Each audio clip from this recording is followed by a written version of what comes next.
फिर से स्वागत है आपका यूनाइट कोचिंग में। तो we are in the continuation of SSC JE previous year solve question papers. हम लोग प्रीवियस ईयर क्वेश्चंस देख रहे हैं, उसका डिटेल्ड एक्सप्लेनेशन देख रहे हैं।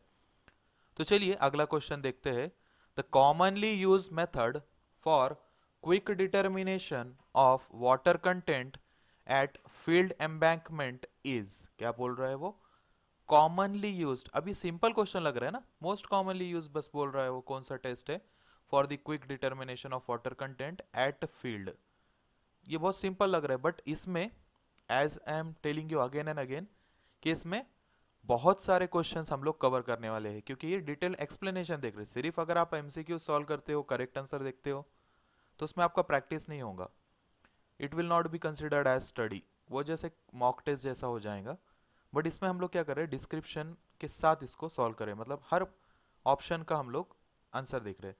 तो पहले तो बात कर देता हूं मैं इसका प्रॉपर करेक्ट आंसर क्या रहेगा। इसका करेक्ट आंसर है कैल्शियम कार्बाइड मेथड, डी इसका आंसर है। क्यों मैं वो भी बोलने वाला हूं, देखिए। सबसे पहले बात करते हैं ओवन ड्राइंग मेथड की। अगर आपको सिर्फ इतना पूछा जाता कि मोस्ट एक्यूरेट मेथड कौन सी है, it is the most accurate method, ये सबसे ज्यादा एक्यूरेट है, इसका आंसर हो जाएगा oven drying method is the most accurate method. ठीक है। उसके बाद ये एक लेबोरेटरी मेथड है, लेबोरेटरी टेस्ट है ये भी आपको याद रखना है। It is a laboratory test. ठीक है। और इसमें याद रखने जैसा क्या है, इसको टाइम जो लगता है ना 24 आवर्स के लिए रखते हैं। अगर आपने इसको किया होगा कॉलेज में तो आपको याद होगा कि आप 24 घंटे के लिए ओवन में रख देते थे इसको, और उसका वाटर कंटेंट फाइंड आउट करते थे। देखो हमको क्या करना है, वाटर कंटेंट फाइंड आउट करना है, बट ये फील्ड पर पूछ रहा है। दो बातें हैं ना, फील्ड पर पूछ रहा है, वाटर कंटेंट डिटरमाइन करना है, और कॉमनली यूज भी हमको बताना है, और सबसे मेन क्विक होना चाहिए। सो सबसे क्विक जो है ये है कैल्शियम कार्बाइड मेथड। तो कितना टाइम लगता है, क्विक है मतलब कितना क्विक? सो इसको लगता है सिर्फ 5 से 10 मिनट, 5 से 7 मिनट भी बोल सकते हैं आप लोग। 5 to 7 मिनट्स में आपका ये प्रोसीजर हो जाता है पूरा, and you can determine the water content. ठीक है, ये वाटर कंटेंट आप लोग डिटरमाइन कर सकते हो।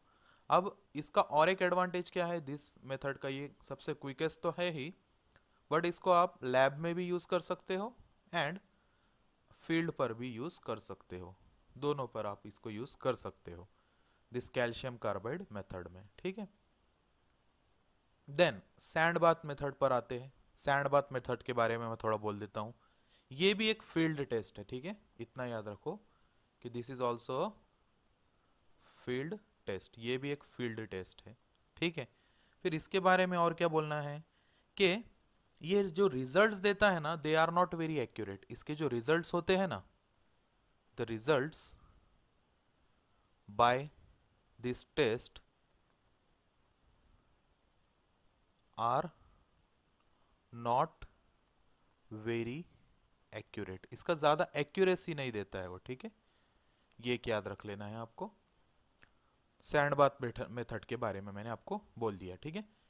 और इसमें एक्चुअली करते क्या है पता है, हीट, ये क्यों एक्यूरेट नहीं होती है, इसमें जो हम लोग हीट करते हैं ना वाटर डिटर्मिनेशन के लिए, वाटर कंटेंट के लिए, तो इसको स्टोपर यूज करते हैं हम लोग। स्टोपर उसको हीट करते हैं। अब स्टोपर हीट करने की वजह से प्रॉपर वाटर कंटेंट नहीं फाइंड आउट होता है, इसलिए इसको इन एक्यूरेट मानते हैं हम लोग, क्योंकि हमारे पास टेम्परेचर कंट्रोल नहीं होता है इस वाली मेथड में। And next method is alcohol method. तो इसमें आपको एक ही पॉइंट याद रखना है, यहां पर लिख देता हूं मैं, अल्कोहल मेथड के बारे में बोल रहा हूं मैं, कि इसमें जो केमिकल यूज होता है, या इसमें जो स्पिरिट यूज होता है, जो लिक्विड यूज होता है, उसे क्या नाम है, वो भी पूछते हैं क्वेश्चन एग्जाम में। तो आपको याद रखना है, उसका नाम है मिथिलेटेड स्पिरिट। क्या बोलते हैं उसको? मिथिलेटेड स्पिरिट। ये आपको नाम याद रखना है, इसमें यूज होता है मिथिलेटेड स्पिरिटिस। ठीक है। तो ये कुछ बातें हैं। इससे भी एक्चुअली अल्कोहल मेथड भी क्विक मेथड है, जिसको आप वाटर कंटेंट डिटरमाइन कर सकते हो। बट इसमें और एक इंपॉर्टेंट पॉइंट याद रखने जैसा क्या है कि alcohol method is not suitable for organic soil. ये किसके लिए सुटेबल नहीं है, यहीं पर लिख देता हूं मैं कॉमा देकर, not suitable it is not suitable. Suitable किसके लिए नहीं है? It is not suitable for organic soil. Organic soil के लिए सुटेबल नहीं है। ठीक है, ये भी आपको याद रखना है। ओके, तो ये पॉइंट्स हमने बात किया। चार ऑप्शन, तो करेक्ट ऑप्शन क्या हो गया आपका? Calcium carbide method. 5 से 7 मिनट लगते हैं, लैब में भी इसको फाइंड आउट कर सकते हैं आप लोग, फील्ड में भी फाइंड आउट कर सकते हो। ये पूछा गया था एसएससी 2004 में। चलिए नेक्स्ट क्वेश्चन देखते हैं। ये a sampler with a volume of 45 centimetre cube is filled with a soil sample. When the soil is poured into a graduated cylinder, it displaces 25 centimeter cube of water. The porosity and voids ratio of the soil is respectively this. क्या पूछा है देखो, थोड़ा सा conceptual question है। अगर आप solve कर सकते हो तो देखो, पॉज कर कर वीडियो को, या फिर देख लो मैं क्या बोल रहा हूँ। A sampler with a volume of 45 centimetre cube, मतलब यहाँ पर उसने वॉल्यूम ऑफ क्या दिया है? वॉल्यूम ऑफ सॉइल दिया है। टोटल वॉल्यूम कितना है? Volume of soil it is 45 centimetre cube, that is the total volume. Okay, बाद में क्या बोल रहा है वो कि when the soil is poured into a graduated cylinder it displaces 25 centimetre cube of water. अब मुझे बोलो, मान लो आपको यहां पर इसमें पानी भरा हुआ है, ठीक है। अभी इसमें मैंने सॉइल को अगर पोर किया तो इसमें से क्या बोल रहा है वो, वाटर कुछ डिस्प्लेस हो जा रहा है। कितना वाटर डिस्प्लेस हो जा रहा है बाहर? कितना वाटर डिस्प्लेस हो रहा है यहाँ पर? 25 सेंटीमीटर क्यूब का वाटर डिस्प्लेस हो जा रहा है, वो बोल रहा है। ठीक है, अब इसका क्या लॉजिक है मैं आपको बता देता हूँ। अगर 25 सेंटीमीटर क्यूब का वाटर डिस्प्लेस हो जा रहा है, सो ये इसको वाटर को कौन डिस्प्लेस कर रहा है? अगर मैं इसमें सॉइल फेंक रहा हूँ तो मुझे बेसिकली सॉइल क्या है मैं वो आपको बता देता हूँ। अगर मैं सॉइल बात कर रहा हूँ तो उसमें क्या क्या हो सकता है? सॉलिड्स हो सकते हैं और वॉइड्स हो सकते हैं, मतलब एम्प्टी स्पेसेस। अब ये जो एम्प्टी स्पेसेस है, खाली स्पेसेस है सॉइल के बीच में, सॉइल में, वो फील हो सकते हैं एयर से या फिर वाटर से। इतना याद रखना है आपको, this is very important. Okay, हाँ, तो अब मैं बात कर रहा हूँ, अगर मैं सॉइल इसमें फेंक दे रहा हूँ, इसमें डाल दे रहा हूँ, तो 25 मीटर क्यूब ऑफ वाटर वो क्या कर रहा है? डिस्प्लेस कर रहा है वहां से। मतलब ये कौन कर रहा है? सॉइल के सॉलिड्स ही कर रहे हैं ना। तो इस वजह से जब इसमें आने के बाद वॉल्यूम ऑफ सॉइल कितना हो जाएगा? जितना वो डिस्प्लेस कर रहा है उतना ही वॉल्यूम ऑफ सॉइल हो जाएगा। मतलब 25 सेंटीमीटर क्यूब ऑफ वॉल्यूम इसमें आ जा रहा है ना। So that will be your total volume of soil. ठीक है, actually volume of soil will not be a proper word, it will be a volume of solids, क्योंकि सॉलिड्स जो है वो उसको बाहर डिस्प्लेस कर रहे हैं ना। मैंने क्या बोला था? सॉइल अगर मैं बात कर रहा हूं तो उसमें सॉलिड्स भी रहेंगे, वॉइड्स भी रहेंगे, बट मैं सिर्फ सॉलिड बोल रहा हूं तो उसमें सिर्फ पार्टिकल्स रहेंगे, ओनली पार्टिकल्स। ठीक है, तो ये पार्टिकल्स जो है वो उसको बाहर फेंक रहे हैं। तो ये हो गया मेरा टोटल V, और ये क्या हो जाएगा मेरा? Volume of solids VS। ठीक है, ये मैंने अभी सिर्फ स्टेटमेंट पढ़कर ये कंक्लूजन किया है। ठीक है, अब बात करते हैं क्या फाइंड आउट करना है। The porosity and the voids ratio. मुझे बोले what is voids ratio? Voids ratio is equal to, आप लिखते हैं VV by VS, VV upon VS, ये आपका लिखते हैं आप ऐसा, है ना। Volume of voids to the volume of solids, solids बोल रहा हूं मैं, not soil. So volume of voids to the volume of solids. Volume of solids हमको पता है, क्या वॉल्यूम ऑफ वॉइड्स पता है? नहीं पता है, तो वॉल्यूम ऑफ वॉइड्स मैं यहां पर निकाल देता हूं। वॉल्यूम ऑफ वॉइड्स क्या होगा? अगर मैं टोटल वॉल्यूम से वॉल्यूम ऑफ सॉलिड्स निकाल देता हूं, क्या बोल रहा हूं मैं? टोटल वॉल्यूम में से मेरा ये टोटल सॉइल है, दिस इज V, इसमें से अगर मैं सॉलिड्स को माइनस कर देता हूं, क्या बच जाता है मेरा? वॉइड्स ही बचेगा ना पूरा, क्योंकि सॉइल में दो ही पार्ट से मैं बोल रहा हूँ।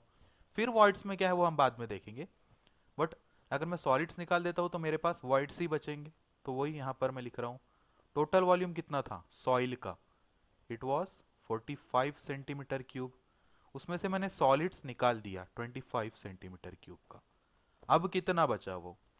So it is 20 centimetre cube. ये मुझे क्या मिल गया, वॉल्यूम ऑफ वॉइड्स मुझे मिल गया।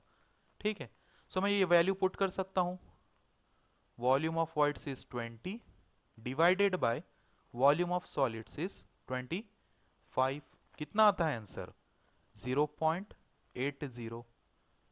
0.80 ये मुझे ई मिल गया, this value I got e 0.8, ये 0.80। Now I have to find out the value of porosity, eta. Eta की वैल्यू मुझे फाइंड आउट करना है। ठीक है, तो इसका क्या फॉर्मूला होता है, हमने देखा है ये भी, या पता होगा आपको, अगर नहीं पता है तो लिख लो, V by V, volume of voids to the total volume. Volume of voids तो मैंने फाइंड आउट कर दिया है 20, और टोटल वॉल्यूम कितना है, इट इज 45 सेंटीमीटर क्यूब। तो ये कितना आ जाता है 0.444। तो मुझे इसका वैल्यू भी मिल गया। ठीक है, this eta is equal to 0.444। So मुझे पोरोसिटी मिल गया 0.444 और वॉइड्स रेशियो मिल गया ई 0.80। कौन सा ऑप्शन लग रहा है, option A will be the correct answer. ठीक है, चलो और एक क्वेश्चन देखते हैं, नेक्स्ट क्वेश्चन। हाँ, तो क्वेश्चन क्या है देखो, the void ratio and specific gravity of a soil sample, of a sample of a clay are 0.73 and 2.7 respectively।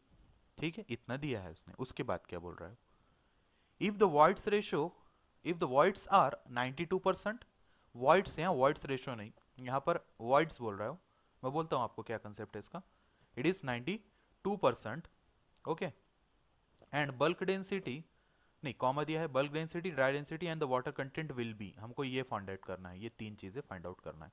सबसे पहले तो मैं गिवन डेटा लिख देता हूं, यहां पर क्या क्या है यहां पर लिख देता हूं मैं। सबसे पहले क्या बोल रहा है वो, वॉइड रेशियो ई दिया है उसने, वॉइड रेशियो कितना है, इट इज 0.73 दिया है उसने यहां पर। ठीक है, 0.73। उसके बाद उसने बोला है स्पेसिफिक ग्रेविटी। स्पेसिफिक ग्रेविटी कैसा डिनोट करते हैं हम लोग, इट इज डिनोटेड एज जी। वो कितना गिवन है, it is 2.7। And this 92% saturated soil है वो, मतलब डिग्री ऑफ सैचुरेशन दिया है उसने एस, कितना दिया है 92%। 92% मतलब कितना 0.92 डिवाइडेड बाय 100 कर दो आप। मुझे निकालना क्या है, bulk density, dry density, water content. Water content मुझे फाइंड आउट करना है, बल्क डेंसिटी मुझे फाइंड आउट करना है, और ड्राई डेंसिटी मुझे फाइंड आउट करना है। देखो कुछ ऐसा रिलेशंस है क्या जिससे हम लोग ये फाइंड आउट कर सकते हैं। आपको एक रिलेशन पता होगा, S into e is equal to W into G. ये आपको रिलेशन याद रखना है, S into e is equal to W into G. हाँ, तो डब्ल्यू क्या हो जाएगा, अगर मुझे वाटर कंटेंट फाइंड आउट करना है तो this G will come into denominator, S into e divided by G. Okay, S मुझे पता है कि हम लोग देख लेते हैं, एस कितना है 0.92। Okay, what is e, e is given 0.73। Then G का वैल्यू कितना है 2.7, 2.7 गिवन है। ठीक है, 2.7 कैलकुलेट कर लेते हैं हम लोग, हमको वाटर कंटेंट मिल जाएगा। W कितना आता है वो चेक कर लो, 0.248 आता है वो, कितना 0.248। ठीक है, ये आ गया वाटर कंटेंट। अब मुझे एक वैल्यू तो मिल गया, पहले चेक कर लो आप लोग, ऑप्शन चेक कर लिया करो। सिर्फ अगर आपको आंसर यही मिल जाता है तो आपका बाकी का सॉल्व करने की ज़रूरत ही नहीं। जैसे कि यहाँ पर 0.248 एक ही जगह पर है, तो you can directly tick option A, but हम लोग ये भी निकाल ही लेते हैं। चलो, तो आंसर तो मुझे मिल गया क्योंकि मैंने सिर्फ एक ही सॉल्व किया था। देन बल्क डेंसिटी और ड्राई डेंसिटी मुझे फाइंड आउट करना है। तो बल्क डेंसिटी के लिए क्या है आपका, गैमा इज इक्वल टू, आपने एक रिलेशन देखा होगा, G plus S e divided by 1 plus e into gamma डब्ल्यू। ठीक है, इसको गैमा डब्ल्यू। ठीक है, चलो अभी क्या क्या पता है मुझे, इसमें सब वैल्यू मुझे पता है, I can find out this value. देखो G का वैल्यू कितना है, इट इज 2.7। ओके, S का वैल्यू कितना है, S का वैल्यू यहां पर लिखा हूं मैं 0.92। ओके, S इंटू E का वैल्यू कितना है 0.73, 0.73। ठीक है, डिवाइडेड बाय 1 प्लस ई का वैल्यू कितना है, अगेन 0.73 इंटू गैमा डब्ल्यू। अभी गैमा डब्ल्यू तो गिवन नहीं है, बट याद रखो गैमा डब्ल्यू मतलब क्या, यूनिट वेट ऑफ वाटर। आप इसको वैल्यू डायरेक्ट ले सकते हो 9.81 या 10 वैल्यू भी ले सकते हो आप लोग। ठीक है, इसको याद रख लो। तो कितना आता है जरा कैलकुलेट करके देख लो। अभी आपको बोलने की जरूरत है कि कितना आता है वो, क्योंकि आपका ऑप्शन है आपके पास यहाँ पर। कितना आ जाएगा वो 19.118। मुझे ये भी मिल गया, तो मुझे गैमा भी मिल गया 19.118, मुझे ड्राई डेंसिटी भी मिल गया। ड्राई डेंसिटी मुझे बाकी है, वाटर कंटेंट मुझे मिल गया, तो मैं ड्राई डेंसिटी फाइंड आउट कर लेता हूँ। ड्राई डेंसिटी गैमा डी, इसके लिए मेरे पास एक रिलेशन है, अगेन गैमा अपॉन 1 प्लस डब्ल्यू। ये रिलेशन आपको याद रखना है। रिलेशंस और फॉर्मूलीज अगर आपको याद हो गए तो you can easily tackle the question. Gamma upon 1 plus डब्ल्यू, गैमा कितना है हमने कैलकुलेट किया है ना अभी ऊपर 19.118, ये मैंने कैलकुलेट किया है ऊपर। 1 प्लस डब्ल्यू, डब्ल्यू हमने फाइंड आउट किया है 0.248, ये हमने अभी थोड़ी देर पहले फाइंड आउट किया था। सो वो कितना आता है चेक कर लो, कितना आएगा वो बोलने की जरूरत है, 15.318 विल बी द आंसर, 15.318। ठीक है, तो करेक्ट आंसर क्या हो जाएगा, first will be the correct answer. देखो मैं आपको बड़े वाले, आप बोलेंगे मैं लंबा खींच रहा हूं, बट इसमें होगा क्या, आपको 2 से 3 क्वेश्चंस यहाँ पर देखो, आपको कितने फॉर्मूलीज मैंने यहाँ पर कवर कर दिया है। ये एक रिलेशन हो गया, ये एक रिलेशन, ये एक रिलेशन, 3 रिलेशंस मैंने इसी एक न्यूमेरिकल में कवर कर दिया। सो इससे आपका प्रैक्टिस ज्यादा हो रहा है। अल्टीमेटली हमको सिर्फ एमसीक्यूज ही नहीं लेना है, उसकी प्रैक्टिस करना है, उसका डिटेल्ड एक्सप्लेनेशन लेना है। तो ये था हमारा बल्क डेंसिटी, ड्राई डेंसिटी और वाटर कंटेंट फाइंड आउट करने के लिए क्वेश्चन। ठीक है, तो क्वेश्चन है the maximum dry density and optimum moisture content of a soil is given by 1.65 gram per cc and 20.5% respectively. What is the percentage of air content of the soil at optimum moisture content if what, the specific gravity of particles is given by 2.65। One by one बात करते हैं हम लोग, क्या क्या given है वो देखते हैं। सबसे पहले उसने दिया है मैक्सिमम ड्राई डेंसिटी, मतलब क्या दिया है उसने, गैमा दिया है, gamma d, it is how much, it is 1.65। ये भी याद रख लो उसका यूनिट क्या है, it is gram per cc. Okay, then optimum moisture content, optimum moisture content मतलब क्या दिया है उसने, इट हैज गिवन W, कितना दिया है 20.5, 20.5 उसने दिया है। ठीक है, देन उसके बाद what is the percentage of air content, air content हमको फाइंड आउट करना है, परसेंटेज एयर कंटेंट। ठीक है, और क्या फाइंड आउट करना है, at optimum moisture content if the specific gravity of particles is 2.65, G भी गिवन है 2.65। ठीक है, ये गिवन है मेरा, इतना सारा उसने गिवन दिया है, 2.65 स्पेसिफिक ग्रेविटी, गैमा डी 1.65, डब्ल्यू 20.5। वन बाय वन बात करते हैं। एक रिलेशन है मेरे पास, आप लोग ये इसे याद रख लो, gamma d is equal to gamma d will be equal to g into gamma w upon 1 plus e. This is the relation.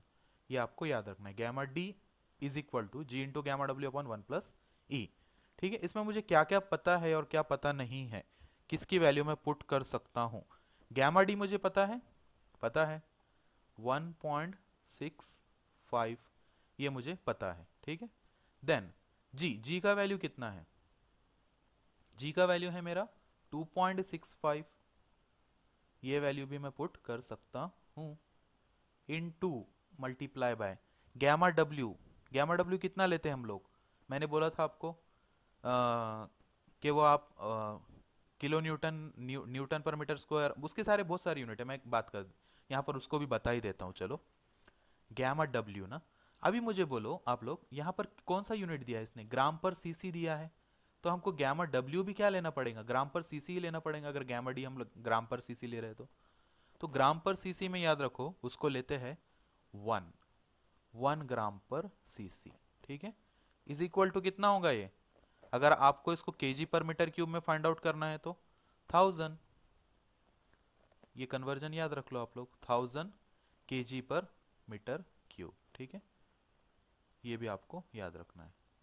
So gamma W की वैल्यू मैं यहां पर रख देता हूं 1 डिवाइडेड बाय 1 प्लस ई का वैल्यू मुझे मिल जाएगा. You can simplify this. इसको उधर लेकर चले जाओ, इसको नीचे लेकर आ जाओ और आपको ई का वैल्यू मिल जाएगा. तो ई का वैल्यू कितना आता है चेक करते हैं. 0.606, ये मुझे मिल गया ई का वैल्यू. ठीक है, अब ये ई का वैल्यू आप लोग बोलेंगे ये मैंने ई का वैल्यू क्यों फाइंड आउट किया? बिकॉज मुझे चाहिए था डिग्री ऑफ सैचुरेशन एस. मुझे क्या चाहिए था? डिग्री ऑफ सैचुरेशन चाहिए था. अभी मैं बात करता हूं, देखो नेक्स्ट वाला और एक रिलेशन हमको यहां पर यूज करना है. आप ये रिलेशन तो मैं बार बार आपको बोल ही रहा हूं ना, S into e is equal to W into G. ये रिलेशन मैं आपको बार बार बोल रहा हूं. सो इसमें नोन क्या क्या है? अगर मुझे एस फाइंड आउट करना है तो क्या हो जाएगा? W into G divided by e हो जाएगा वो. ठीक है, this will be the relation. W कितना है? 20.5. तो मैं वह यहां पर रख देता हूं. इनटू जी कितना है? G is given 2.65. Okay, divided by e हमने फाइंड आउट किया है 0.606. तो इससे मुझे क्या मिल जाएगा? I will get the value of S. कितना परसेंटेज आता है? मैं डायरेक्ट यहाँ पर परसेंटेज लिया है. ठीक है, ये वाला देखो, अगर मैं यहाँ पर इसको कन्वर्ट करता था 0.205 लिखता था तो मुझे 0 पॉइंट समथिंग आता था. बट मुझे डायरेक्ट परसेंटेज चाहिए था. कितना आ गया वो देखो, 89.6% मुझे डायरेक्ट परसेंटेज में मिल गया. नाउ मेन जो उसने पूछा है, अब हम लोग वो फाइंड आउट करते हैं. क्या पूछा है उसने? परसेंटेज एयर कंटेंट हमको फाइंड आउट करना है. दैट इज एसी हमको फाइंड आउट करना है. बट एसी भी क्या? परसेंटेज में हमको फाइंड आउट करना है. ठीक है, सो अगर आपने प्रीवियस वीडियोस देखा होगा, सो मैंने एक आपको रिलेशन बताया था. ठीक है, उसमें आपको मैंने परसेंटेज एयर कंटेंट या फिर एयर कंटेंट का कुछ रिलेशन आपको बोला था. परसेंटेज एयर कंटेंट का क्या था वो? A C is equal to 100 minus S. ये आपको मैं बोला था, इफ यू रिमेंबर, या 1 माइनस एस अगर आपको पूरा 1 यूनिट इसको कंसिडर करना है तो. सो ये रिलेशन, क्योंकि हम लोग देखो ना इसको परसेंटेज में ले रहे हैं ना, सो परसेंटेज में ले रहे हैं तो यहाँ पे 100 आएगा. अगर आप इसको 0.896 लेते थे तो यहाँ पर 1 माइनस लेता था मैं. ये आपको प्रीवियस क्वेश्चन में आपको मैं बता दिया हूँ. ठीक है, सो परसेंटेज में पूछा था इसलिए मैंने यहाँ पर 100 ले लिया.